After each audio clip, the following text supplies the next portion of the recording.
teniendo ya suficientes indicios, de acuerdo con los relatos que hace Platón en sus diálogos del Timeo y Critias, que ya de ellos estuvimos hablando en el programa anterior, y asimismo con algunas sospechas de lo que pudo haber ocurrido en su destrucción. Entonces se generan muchísimas hipótesis en torno de cómo fue realmente la destrucción de la Atlántida. En principio podríamos pensar, de acuerdo con estos mismos relatos, que en efecto hubo un fenómeno natural que provocó la destrucción de la Atlántida. Y cuando decimos fenómeno natural, pudo ser un tsunami, pudo ser la elevación del nivel de las aguas, pudo ser también un maremoto que estremeció los cimientos de ese continente y simplemente lo hundió, se desvencijó, es decir, se cayó sobre su propio peso. La otra que decíamos antes, de pronto que subió el nivel de las aguas, y esto pudo obedecer perfectamente a un deshielo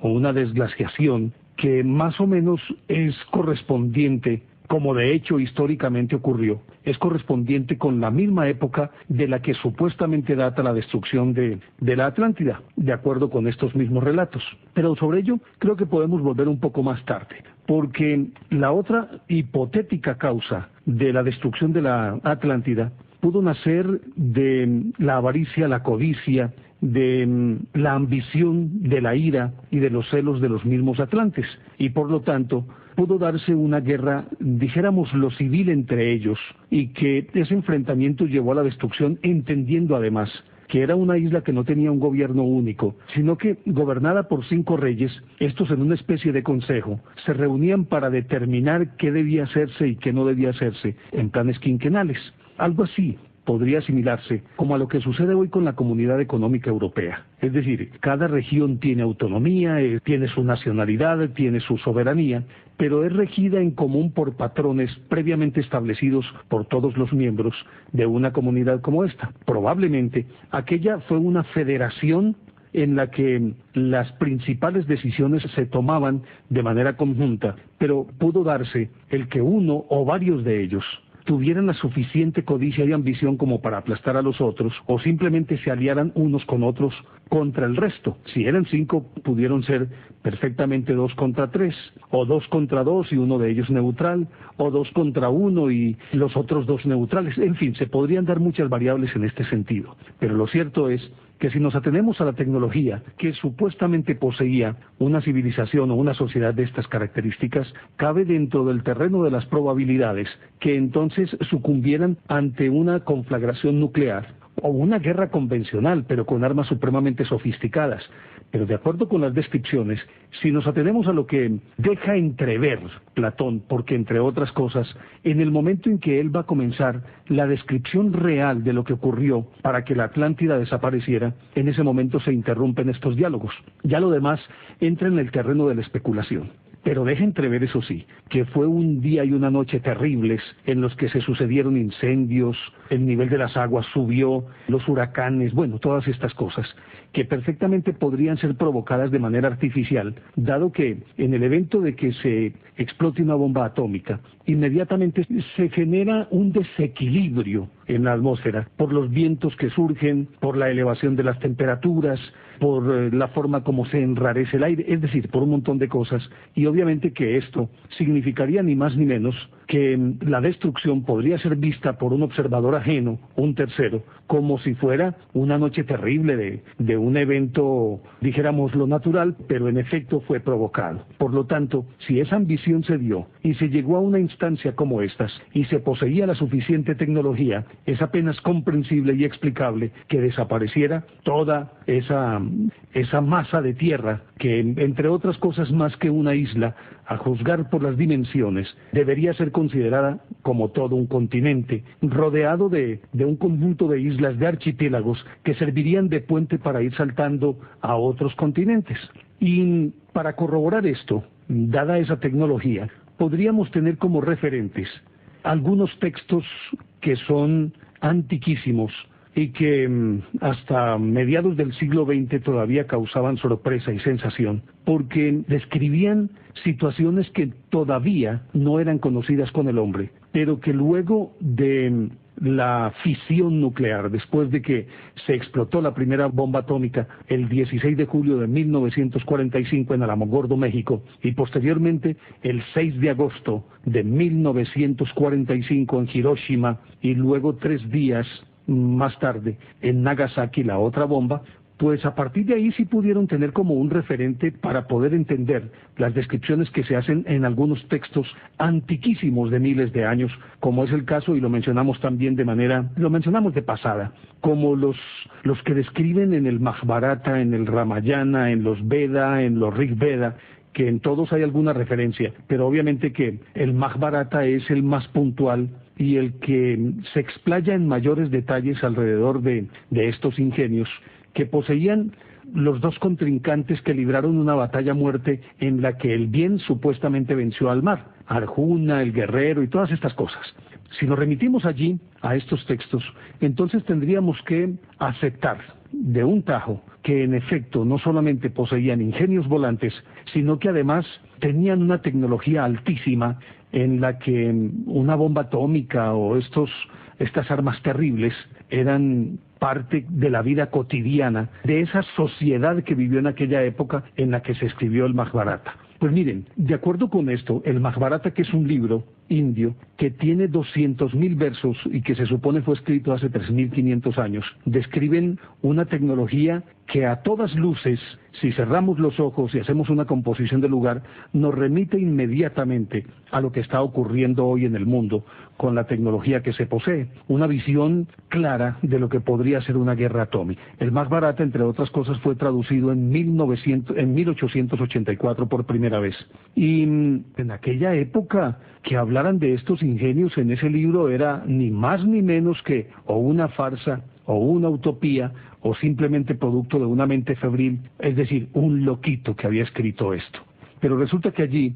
se hablaba de aviones o naves aéreas llamadas vimanas y que inclusive en el Mahabharata se adjuntan instrucciones de cómo funcionan estos vimanas y se hace alusión inclusive a un arma diseñada para provocar la parálisis del ejército enemigo y se llama la flecha del inconsciente, y se describen carruajes de 2 pisos con muchas ventanas que proyectan llamaradas rojas y que vuelan como cometas en las regiones del cielo y las estrellas, así lo describe literalmente. Pues en 1884, ¿quién podría imaginar que esto fuera posible si aún no se había inventado el avión? Es decir, si aún no había volado un cuerpo más pesado que el aire de manera autónoma, lo que ocurrió a partir de 1903, precisamente el 17 de diciembre de 1903, cuando los hermanos Wilbur y Orville Wright pusieron a volar un ingenio más pesado que el aire. Pero al hablar de esa flecha del inconsciente, que es ni más ni menos un rayo paralizante, pues tenemos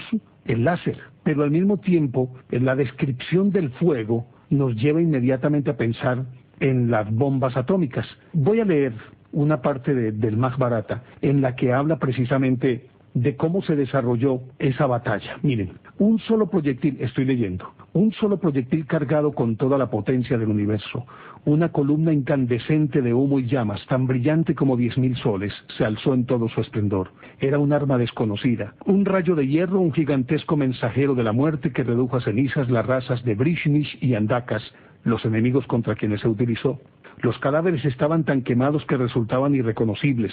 Sus cabellos y uñas desaparecieron, jarros y objetos quedaron destrozados sin motivo aparente, y los pájaros se volvieron blancos al cabo de pocas horas. Todos los comestibles estaban infectados. Para escapar a este fuego, los soldados se lanzaron a los arroyos y estos estaban hirviendo, y trataron de lavar sus cuerpos y todo su equipo. Aquella poderosa arma arrasó multitudes de guerreros, corceles y elefantes, carros y armas como si fuesen hojas secas de árboles, barridas por el viento. Lucían muy hermosas como aves en vuelo, volando entre los árboles. Y más adelante dice, una columna fatal como la vara de la muerte, medía 3 codos y 6 pies, dotada de la fuerza del trueno de Indra, el de los 1000 ojos, era capaz de destruir a todas las criaturas vivientes. Y luego detalla también en el Mahabharata una colisión entre 2 armas en el aire. Obviamente que se puede suponer que son misiles que interceptan otros misiles. Y dice así: las dos armas se encontraron en pleno vuelo. Luego la tierra con todas sus montañas y mares comenzaron a temblar, y todas las criaturas vivas sintieron el calor de la energía de las armas y se vieron grandemente afectadas. Los cielos resplandecieron y los 10 puntos del horizonte se llenaron de humo. Hasta ahí pues este texto, en el que ni más ni menos está describiendo una conflagración nuclear. Cuando habla de que los pájaros se volvieron blancos y que todos los comestibles se infectaron, que los cadáveres estaban tan quemados que resultaban irreconocibles, y que los soldados se lanzan al agua para tratar de bajar la temperatura y de lavar sus cuerpos, inmediatamente quien haya leído algo sobre la explosión de la bomba de Hiroshima tiene que asociarlo de una manera radical e incuestionable, porque justamente lo que describe ahí fue específicamente lo que ocurrió cuando explotó la bomba atómica sobre Hiroshima. Y si nos remitimos a esto, es muy probable, está dentro de lo verosímil, el que haya ocurrido una conflagración atómica en la que los dos bandos se destruyeron y de paso destruyeron también su hábitat. Ni más ni menos, esa sería la razón de la desaparición de la Atlántida, que más que una isla era un continente. Pero ya seguimos hablando de esta historia aquí en Enigmas del Mundo. Estamos en Enigmas del Mundo.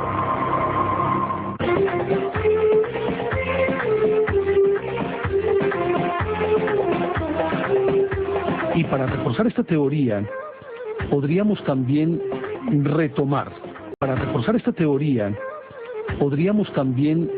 retomar la historia bíblica de la destrucción de Sodoma y Gomorra, que como ustedes recordarán, después de que Dios decidió castigar a los hombres por la degeneración, envió a sus ángeles para decirle a Lot que saliera de allí, porque iba a destruir todo ser viviente. Y Lot le dijo: bueno, ¿y si encontramos 100 justos qué? Y los perdono. El Señor, pero si son 50 ¿qué? Los perdono. Si son 30, los perdono. Si son 20, los perdono. Si son 10, los perdono. Pero salió a buscarlos y no encontró absolutamente a nadie aparte de él, aunque él no se consideraba un justo Dios y lo consideraba así. Dijo: no, aquí no hay nada más que hacer. Y después de ese suceso en el que los ciudadanos, algunos de los ciudadanos de Sodoma y Gomorra, pretendieron violar a los ángeles que habían sido enviados como emisarios por Dios, pues él tiene que salir huyendo porque Dios le ordena: bueno, es ya que te tenés que ir. E inmediatamente tras su salida suena una estampida que ahoga cualquier sonido que se haya dado a lo largo de toda la historia, y que ni más ni menos es también un sonido, el descrito en la Biblia, similar a los que han descrito después de la bomba, o en el momento en que suena la bomba atómica de Hiroshima. Y recordarán ustedes que una de las condiciones que Dios le puso es: te vas con tu familia, pero que nadie voltee a mirar hacia atrás.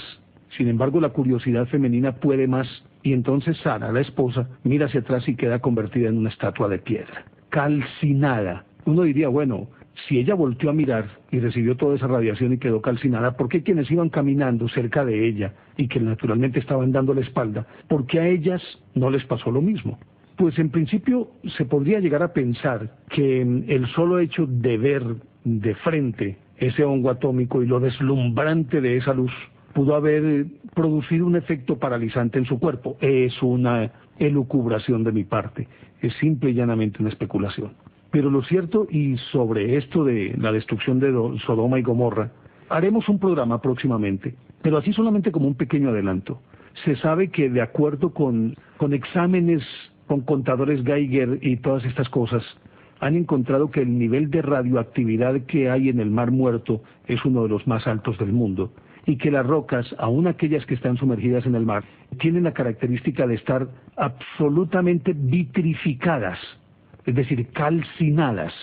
Pero también, si nos remitimos a otras latitudes del planeta, también se encuentra algo parecido en muchas de ellas, y es regularmente una destrucción que proviene como castigo divino. En el caso de la Atlántida decíamos que tal vez esa destrucción la pudo haber producido el mismo hombre en la Atlántida, simplemente por ambición y poder, algo que es muy parecido a lo que ocurre en nuestra época, en la que la ambición por el poder y el poder por el poder mismo es el combustible que alimenta todas las hogueras fratricidas que se están dando en el planeta Tierra, simplemente por eso. Pero obviamente que gente de aquella época, o quienes recogieron estas leyendas necesariamente tendrían que tener como referentes a los dioses. Es decir, ¿cómo podría explicarse que hubiese una destrucción de tal magnitud si no era con la intervención divina? De otra manera no podría explicarse. Y esta intervención divina regularmente se asocia con el diluvio universal, del que empezamos a hablar, lo dejamos ahí, dijimos que íbamos a hacerlo de pasada. Y entonces, históricamente y científicamente ya se ha comprobado que hubo una inundación que anegó vastas extensiones de tierra y muchísimos pueblos sucumbieron ante el embate de la naturaleza, y que más o menos eso pudo haber ocurrido entre hace 10.000 y 12.000 años, como decíamos, científicamente ya comprobado, y que coincide más o menos con la fecha de la desaparición de la Atlántida. En este caso tendríamos que pensar que no fue una Atlántida, sino que fueron muchísimas Atlántidas. Porque si hubo una civilización madre que irradió su cultura, su conocimiento, su tecnología, sus dioses, su religión, su moral, su ética, naturalmente que esos conocimientos expandidos harían que se reprodujera el patrón en otras latitudes, y que más o menos como sucede en la sociedad occidental, los patrones nuestros provienen todos de la cultura griega, en el caso nuestro a través de la cultura romana, que fue absorbida por esa cultura griega. Aunque los romanos ganaron físicamente las guerras, pues resulta que las perdieron porque los penetraron de tal manera con su cultura que ellos tuvieron que adoptar esa cultura como propia. Inclusive para ellos era motivo de orgullo decir que eran los dioses de los griegos, eran los mismos dioses que daban origen a su pueblo. Y entonces, por lo tanto, pues la cultura tenía que ser común. Algo podría ser similar con esto de la Atlántida. Y ahí el hecho incontrastable de que en muchas sociedades se hable precisamente de ese mito del diluvio universal, y todos coinciden en que hubo un justo que fue escogido, y a su vez debía escoger parejas de animales, y con ellos tratar de conservar como una especie de semilla que pudiera más adelante reproducir toda la humanidad, y de cierta manera también los valores de esa humanidad. Y lo cuenta el mismo Mahabharata. El Noé de la India se llamaba Vaisvasvata, y fue el único superviviente de una inundación que lógicamente no es otra que el diluvio. Contábamos alguna vez que en la mitología griega Deucalión y Pirra, en un matrimonio, fueron los únicos sobrevivientes, y repoblaron la tierra esparciendo piedras tiradas hacia atrás. Las que él lanzaba se convertían en hombres, las que ella lanzaba se convertían en mujeres. En México aparece un personaje mítico que es Cox, que escapó de la inundación en una balsa de ciprés gigantesca. En Sudamérica, en la parte suroriental de Sudamérica, sobre todo por allá en las cercanías de La Plata, al sur de Chile, aparece un ser mítico que se llama Tamandere, que también sobrevive a la inundación y es el encargado de repoblar toda la región. Para él, el mundo habitado y conocido era lo suyo, pequeño por cierto, pero no teniendo más referentes de otras sociedades, era el único mundo conocido, y por tanto repobló el mundo de acuerdo con su mito. Bueno, recuerden ustedes pues Utnapishtim, que es el héroe de los babilonios y cuya existencia se reconoce a partir de la epopeya de Gilgamesh. Y Utnapishtim no solamente fabrica un arca, sino que logra sobrevivir con su familia y repoblar la tierra. En el mito gaélico, por ejemplo, existe Gingin, y que es un nombre alegórico y simbólico porque significa mar de mares, pero así denominan al héroe que también se salva de la inundación. En la mitología hindú, además, por otro lado, Vishnu salva 3 veces al mundo, que previamente se había inundado por completo. En la tradición china hay un Fuxi, es un matrimonio Fuxi y Nukua, cuyos cuerpos se convierten en pez en el momento en que se da la inundación, y se salvan nadando, pero a su vez ellos también salvan a todo el planeta. Y así por el estilo. Como decíamos, son 168 leyendas sobre el diluvio universal, de las cuales 58 en América, en toda América, que hablan sobre el diluvio universal. Entonces, un mito que está tan regado, necesariamente tiene algún asidero en la realidad, aparte de que científicamente se sabe que hubo la inundación, pero un mito de estos, y que habla siempre específicamente de un individuo que por sus méritos es escogido para que salve la raza, que salve al hombre, mírese por donde se mire, se tiene que aceptar que fue un hecho que existió. Y máxime, si entre todos estos pueblos no existía aparentemente ninguna conexión, se supone que estaban distanciados por los océanos. De la única forma que esta leyenda podría ser común, aunque tomasen nombres diferentes los protagonistas, sería a través de una cultura madre, que en este caso sería la cultura de la Atlántida o Atlantidea. Y entonces ahí podría llegarse a comprender que no necesariamente pudo haber sido una destrucción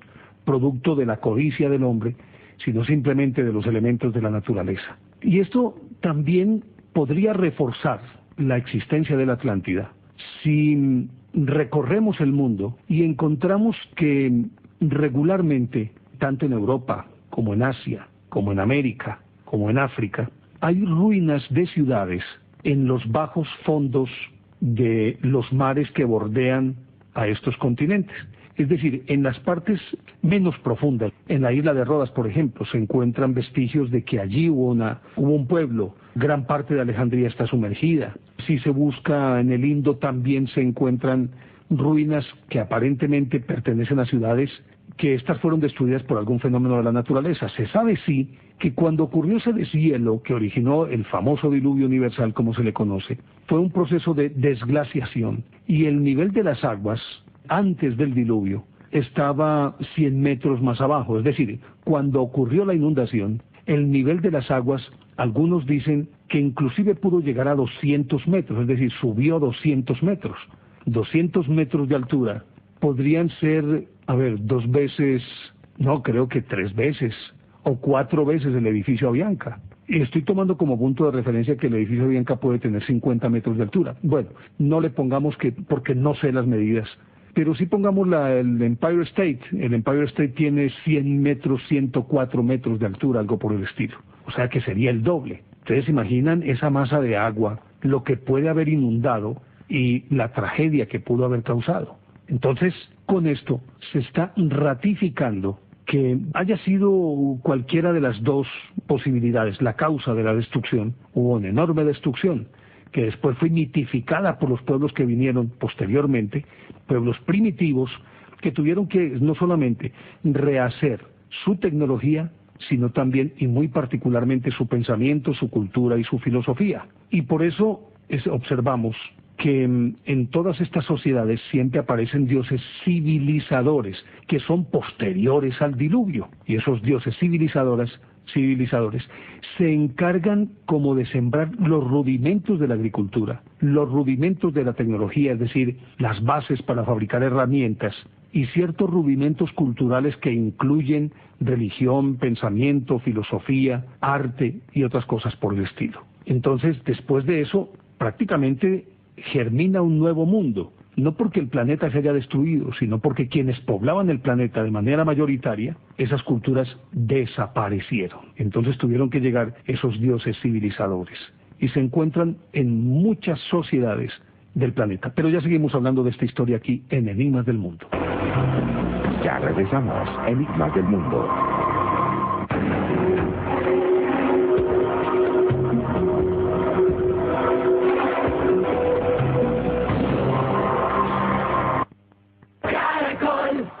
Colmena BC, La llegada de estos dioses civilizadores a distintos países, a distintas sociedades, se produjo aparentemente de manera simultánea y de forma contemporánea con aquella época en la que se supone fue la destrucción de la Atlántida. Por eso entre los precolombinos encontramos el Inti Viracocha de los incas, que significa su nombre entre otras cosas espuma del mar, el Bochica de los muiscas, el Cuculcán de los mayas, el Quetzalcóatl de los aztecas, el Oanes de los indios, el Tot de los egipcios, el Prometeo de los griegos. Se asume que son más o menos contemporáneos, y se cree que son contemporáneos por una razón muy elemental, porque al hurgar en la historia se ha encontrado que de manera extraña y sin que existiera una conexión entre las diferentes sociedades, y mucho más distanciadas estas por esa inmensidad del océano, extrañamente, de manera paralela empezaron a aparecer los rudimentos de la agricultura, del sedentarismo, de la construcción de edificios, de los valores, de la ética, y por lo tanto se dice, si de alguna manera ellos de forma paralela, empezaron a desarrollarse como sociedades y como culturas, y más o menos encaminados por la misma senda, y con dioses civilizadores que tenían en común estas enseñanzas que prodigaron a los pueblos a los que llegaron, y que, como decíamos, si no existía conexión entre ellos, aparentemente es lo que históricamente se sabe, pues ¿cómo podría entenderse entonces que de forma unánime y uniforme y paralela las sociedades fueran desarrollándose en distintas latitudes del planeta sin que existiera ninguna conexión entre ellas y con patrones tecnológicos, morales, éticos y demás y sociales más o menos similares? Para llegar allí necesariamente se tiene que confluir o allegar los datos que se tienen para concluir que necesariamente esto debió partir de una civilización madre. Y esa civilización madre, a todas luces, de acuerdo pues con estas investigaciones, debió ser la sociedad de la Atlántida. Esto nos llevaría entonces a preguntarnos, ¿en qué sitio estaba la Atlántida? Si se supone que casi de manera uniforme y paralela aparecieron en distintas partes del planeta, es porque estaba equidistante de los otros continentes, en este caso de África, de Europa, de América, de Asia, y por lo tanto podían en un tiempo relativamente corto llegar a sus destinos como si hubieran sido comisionados. Y entonces hay una teoría según la cual, ante la inminencia de ese desastre, o quizás en el momento mismo del desastre, pero se supone que ya debía haber una cierta planeación porque se intuye que ellos ya olían lo que les iba a acontecer, entonces simplemente armaron unas especies de misiones y escogieron los sabios más importantes de la Atlántida para enviarlos a otras latitudes y con ello intentar no solamente reproducir su esquema social, sino que perpetuar también la especie. Si uno toma algunos de los textos sagrados de las diferentes religiones, regularmente en ellas también se coinciden en que hubo una época en que los hijos de los dioses se aparearon con las hijas de los hombres, y que como producto de ese apareamiento surgió el nuevo hombre que pobló posteriormente el planeta. Si nos remitimos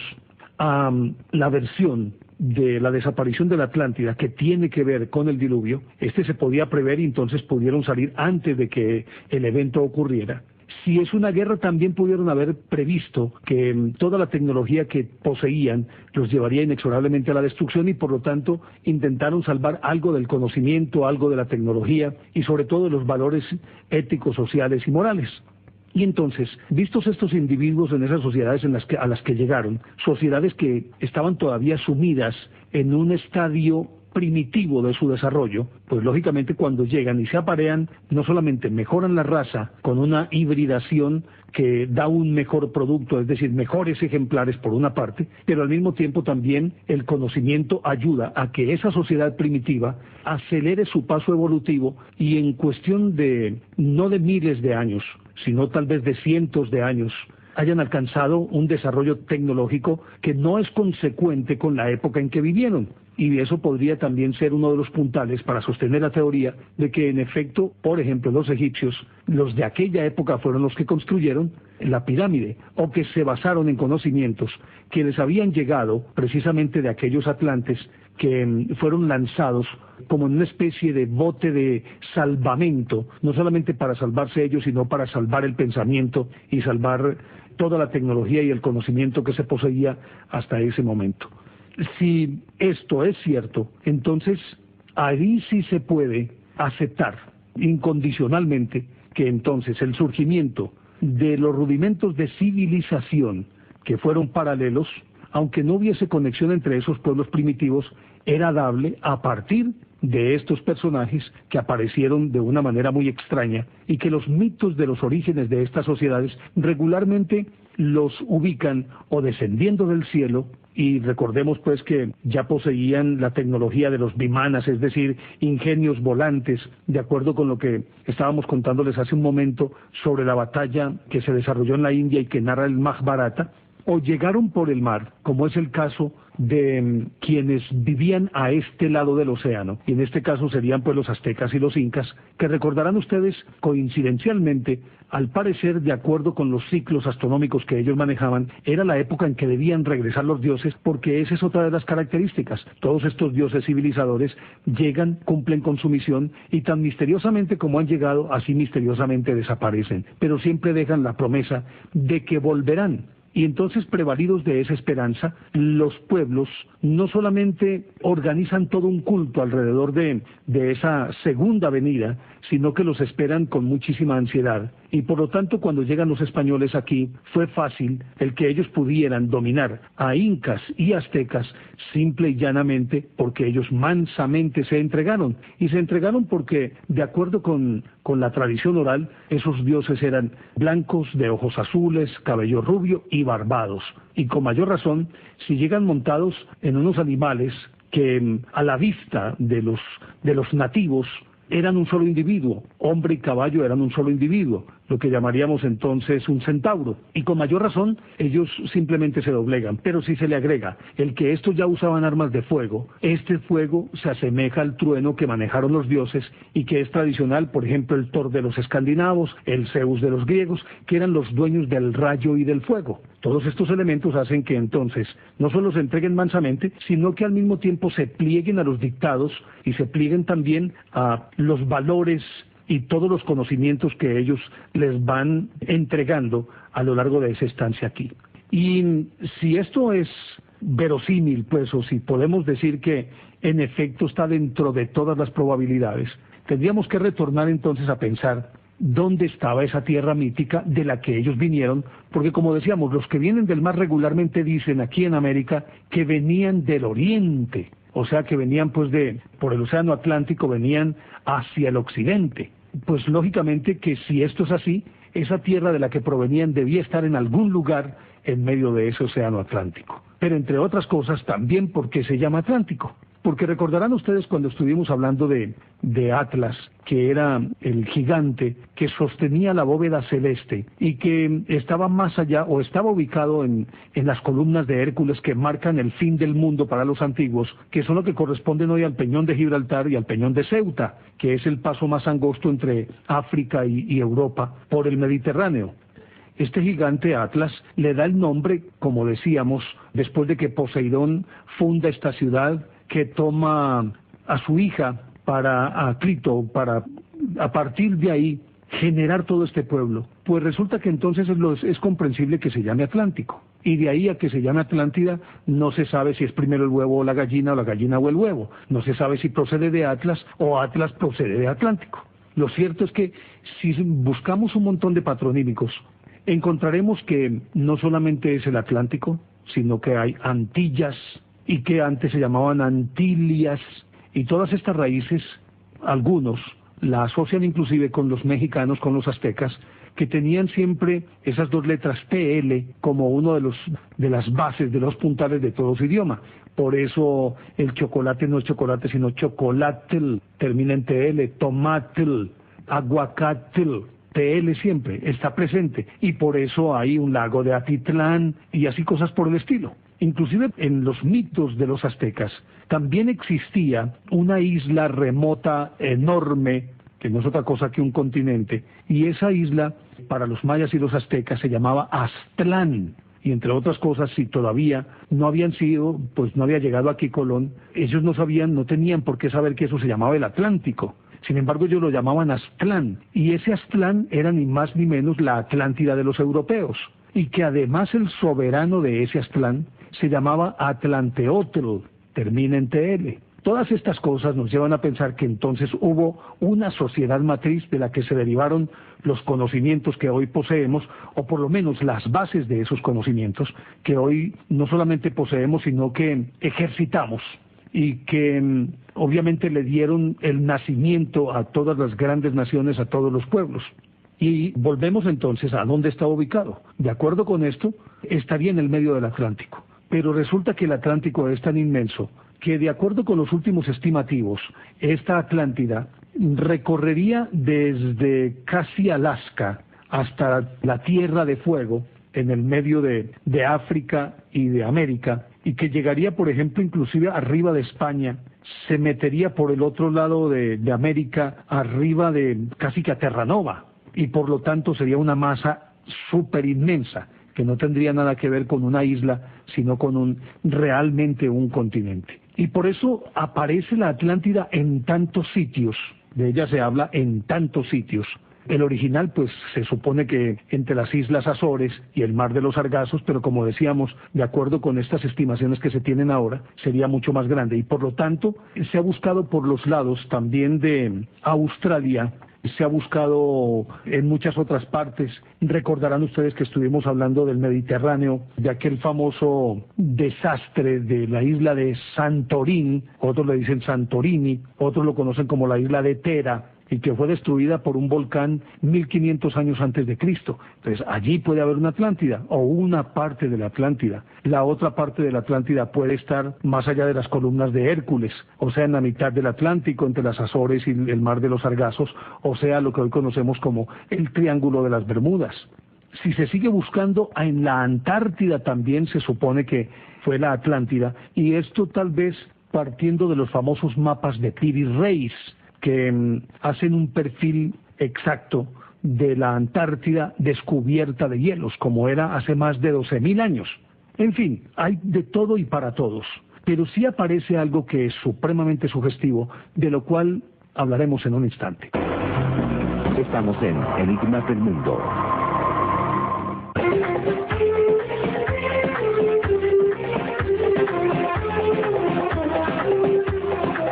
Pues ese sitio es muy cercano a nosotros. Decíamos que originalmente se ubicaban entre las Azores y los Sargazos. Ese sitio es muy cercano a nosotros. Decíamos que originalmente se ubicaban entre las Azores y los Sargazos. Pero nos venimos más hacia los Sargazos, porque hay algunos elementos que en los últimos tiempos, estamos hablando de los últimos 50, 60 años, ha tomado un auge inusitado entre los investigadores y entusiastas de la existencia de la Atlántida, y tiene que ver precisamente con lo que nosotros llamamos el Triángulo de las Bermudas, que su nombre oficial es el Mar de los Sargazos, y Sargazos porque hay unas algas que permanentemente están flotando y en las que se enredan las propelas de los barcos, es decir, las hélices, y dificultan el avance de los mismos. Entonces por eso se llama Sargazos, y fue una de las señales que tuvo en cuenta Colón para tener la corazonada de que estaba cerca de tierra, porque él suponía que esas algas que flotaban provenían de una isla cercana o de una tierra cercana, pero no, es simplemente unas algas que se dan de manera natural en este mar, y por eso se llama el Mar de los Sargazos. Pues decíamos que en los últimos años se han adelantado investigaciones según las cuales ya hay suficientes elementos como para creer de manera más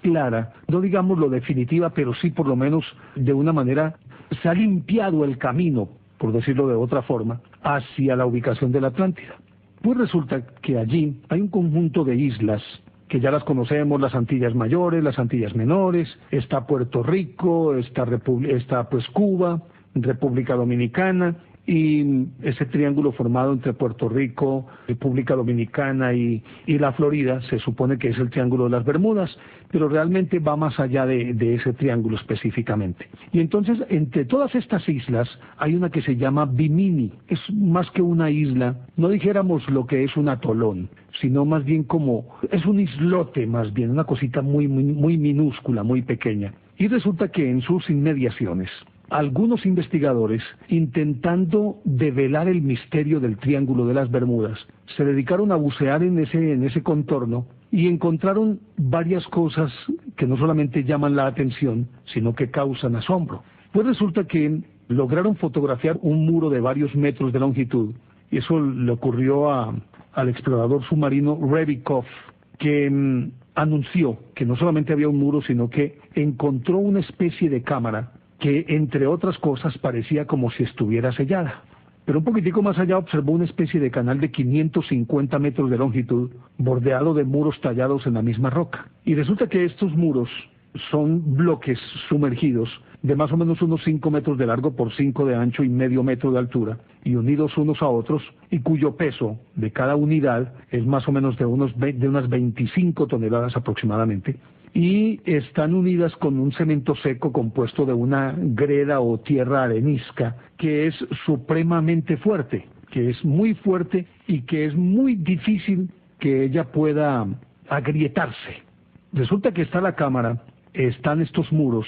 y se dio en llamarse el muro de Bimini o las murallas de Bimini, y de acuerdo con las dataciones que se hicieron, se encontró que estas tienen más o menos una edad de unos 8.000 años. Y si hablamos de 8.000 años, pues hombre, podríamos llegar a pensar que a lo mejor pertenecerían o no a la Atlántida, entendiendo que la Atlántida se pudo haber hundido tiempo antes de esos 8.000 años, pero resulta que al hacer una reevaluación de esos datos se encontró que en efecto podría perfectamente pertenecer a la época del desastre que sumergió a una gran porción de tierra. De acuerdo con los datos que se tienen sobre la desglaciación de aquella época, estos muros estarían más o menos unos 5 a 6 metros por encima del nivel del mar. Pero recordarán ustedes que cuando hablamos de que la tierra fue anegada 200 metros, es decir, subió el nivel del mar unos 200 metros, obviamente que tenía que tapar toda esta estructura y taparla con, es decir, sumergirla en una buena profundidad, por decirlo de alguna manera.